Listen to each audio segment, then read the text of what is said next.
Russia Ukraine യുദ്ധം അവസാനിപ്പിക്കാനുള്ള Trump Putin ഉച്ചകോടി അലാസ്കയിൽ നിന്ന് സ്ഥിരീകരിച്ച് വൈറ്റ് ഹൌസ്. അമേരിക്കൻ മണ്ണിലെത്താൻ സന്നദ്ധത കാണിച്ച പുടിന്റെ തീരുമാനം ആദരണീയമെന്ന് ട്രംപ് പറഞ്ഞു. വെള്ളിയാഴ്ചയാണ് കൂടിക്കാഴ്ച. അമേരിക്കയിലെ ന്യൂജേഴ്സിയിൽ നിന്ന് മധു കൊട്ടാരക്കര ചേരുന്നു. Madhu, good morning and good evening. ഇത് വളരെ പ്രധാനപ്പെട്ട ഒരു കൂടിക്കാഴ്ചയായി മാറുമെന്നുള്ള കാര്യത്തിൽ സംശയമില്ല. കാരണം റഷ്യയുമായി അത്ര രസത്തിലല്ല പോയിക്കൊണ്ടിരിക്കുന്നത്. അതുകൊണ്ട് തന്നെ ഈ അലാസ്കയിൽ ഈ കൂടിക്കാഴ്ച ഉണ്ടാകുമോ എന്നുള്ള കാര്യത്തിലൊക്കെ തന്നെ വലിയ സംശയങ്ങൾ ഉണ്ടായിരുന്നു. ഇതിപ്പോൾ ഒരു സ്ഥിരീകരണം എത്തുകയാണോ?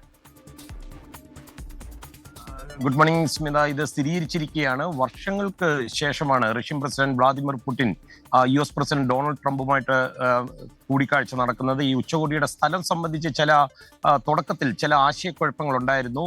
പുടിന് കൂടുതൽ താല്പര്യം UAE ആയിരുന്നു. പക്ഷെ ഡൊണാൾഡ് ട്രംപ് ഇപ്പോൾ മെയിൽ അവിടെ പോയി വന്നതേ ഉള്ളൂ. വീണ്ടും അത്ര ഒരു ദീർഘയാത്ര അദ്ദേഹത്തിന് സാധ്യമല്ല എന്ന ഒരു വിലയിരുത്തലുണ്ടായിരുന്നു. മൂന്നാമതൊരു രാജ്യവും പരിഗണനയിലുണ്ടായിരുന്നു. എന്നാൽ ഒടുവിൽ അമേരിക്കയുടെ വെസ്റ്റ് കോസ്റ്റിലുള്ള അലാസ്കയിൽ ആകട്ടെ എന്ന് തീരുമാനിക്കുകയായിരുന്നു. അലാസ്കയിലെ ഒരു US സൈനിക കേന്ദ്രമാണ് പ്രധാനമായും ഈ ഉച്ചകോടിക്കായി പരിഗണിച്ചുകൊണ്ടിരിക്കുന്നത്. റഷ്യൻ പ്രസിഡന്റ് അമേരിക്കൻ സൈനിക കേന്ദ്രത്തിൽ കടക്കുന്നത് സംബന്ധിച്ച് ചില ആശയക്കുഴപ്പങ്ങൾ വൈറ്റ് ഹൗസിൽ ഇപ്പോഴുമുണ്ട്.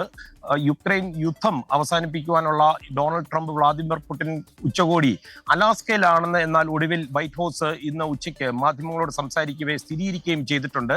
അമേരിക്കൻ മണ്ണിലെത്തുവാൻ സന്നദ്ധത കാണിച്ച പുടിന്റെ തീരുമാനം ആദരണീയമെന്നാണ് ഡൊണാൾഡ് ട്രംപ് ഇതിനോട് പ്രതികരിച്ചത്. സ്മിത, 2015 ന്യൂയോർക്കിൽ നടന്ന UN ജനറൽ അസംബ്ലിയിൽ പങ്കെടുക്കുവാനാണ് പുടിൻ അമേരിക്കയിലേക്ക് അവസാനമായി യാത്ര ചെയ്തത്. പിന്നീടുള്ള അടുത്ത യാത്രയാണിത്.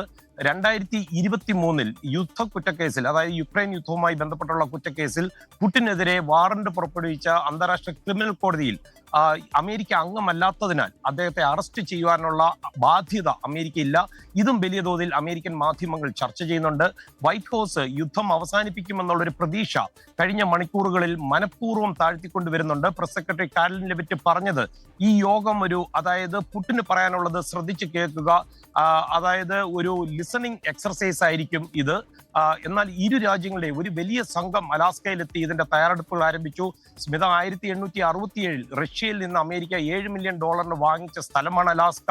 കയ്യെത്തും ദൂരത്താണ് റഷ്യ. ഏതാണ്ട് 80 കിലോമീറ്റർ അപ്പുറത്താണ് റഷ്യ. സ്മിത. യെസ്, മധു കൊട്ടാരക്കരയാണ് വിവരങ്ങളുമായി ചേർന്നത്. ട്രംപിന്റെ നയതന്ത്ര നീക്കങ്ങൾ അതങ്ങനെ നടക്കുമ്പോഴും യുക്രൈൻ ആയിട്ടുള്ള യുദ്ധം അത് അവസാനിപ്പിക്കുകയാണെങ്കിൽ അത് വലിയ കാര്യമായി മാറും. അപ്പോൾ ഈ കൂടിക്കാഴ്ച ആ രീതിയിൽ വളരെ പ്രധാനവുമാണ്.